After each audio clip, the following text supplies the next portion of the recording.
Well, good evening, everyone. We do begin the readout tonight with breaking news. As you just heard Ari Melber describing just moments ago, the House of Representatives voted to strip Georgia Congresswoman and QAnon devotee Marjorie Taylor Greene from her committee posts. But the other story here is that 199 Republicans voted to back Greene despite a recent past that includes physical threats against other members of Congress, including the Speaker.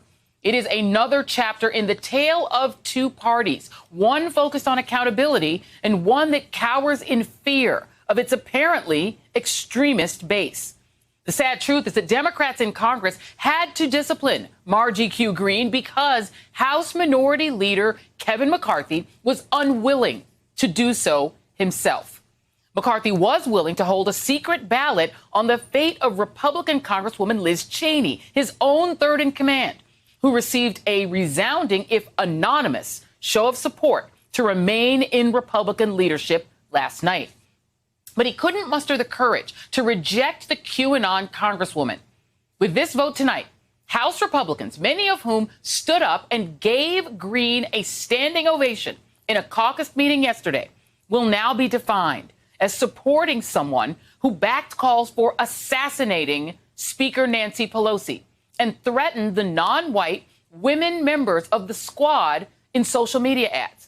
She promoted an anti-Semitic and Islamophobic video that had reportedly been circulating among neo-Nazis, which claimed that, quote, an unholy alliance of leftists, capitalists, and Zionist supremacists have schemed to promote immigration and miscegenation with the deliberate aim of breeding us out of existence in our own homelands, unquote. Take that in.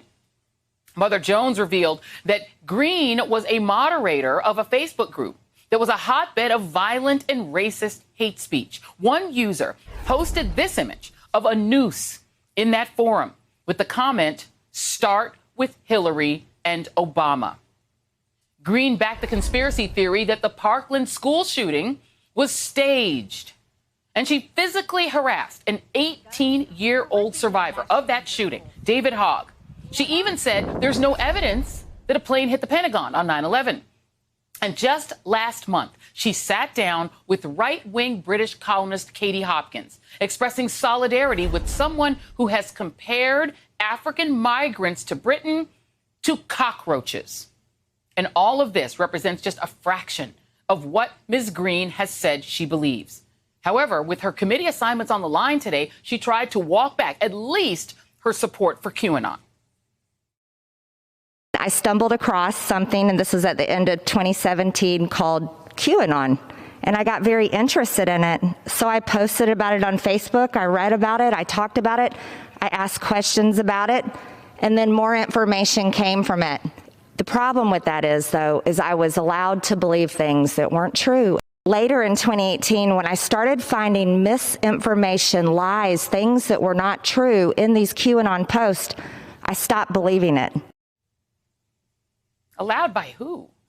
Her speech was heavy on excuses and short on contrition. For instance, she said the media is just as guilty of spreading lies as QAnon itself.